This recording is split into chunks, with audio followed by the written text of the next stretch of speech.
বগুড়ার সারিয়াকান্দি উপজেলার ভেলাবাড়ি ইউনিয়নের দক্ষিণ জোরগাছা গ্রামের এক যুবক কৃষিতে নতুন বিপ্লব ঘটিয়েছেন। প্রথাগত চাষাবাদের বাইরে গিয়ে সম্পূর্ণ নতুন ধারায় আঙ্গুর চাষ করে এলাকায় ব্যাপক চাঞ্চল্য সৃষ্টি করেছেন এই উদ্যোক্তা আবু নাসের।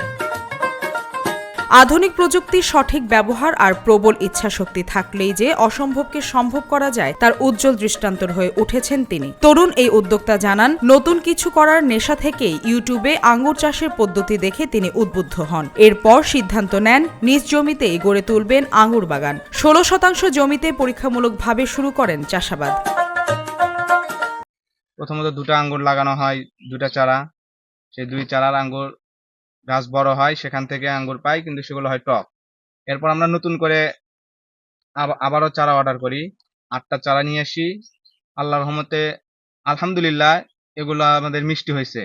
1 বছর, 1.5 বছর, 2 বছর পর 30 থেকে 40 মণ আঙ্গুর তুলতে পারবো।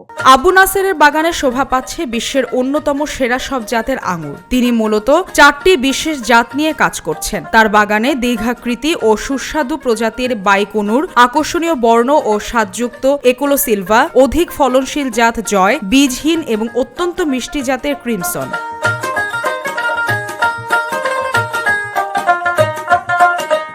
সাধারণত বাংলাদেশের আবহাওয়ায় আঙ্গুর টক হওয়ার একটি ধারণা প্রচলিত থাকলেও নাসেরের বাগানের আঙ্গুর যথেষ্ট মিষ্টি ও রসালো। 16% জমিতে লাগানো গাছগুলোতে থোকায় থোকায় ঝুলছে সবুজ, লাল ও কালো রঙের আঙ্গুর।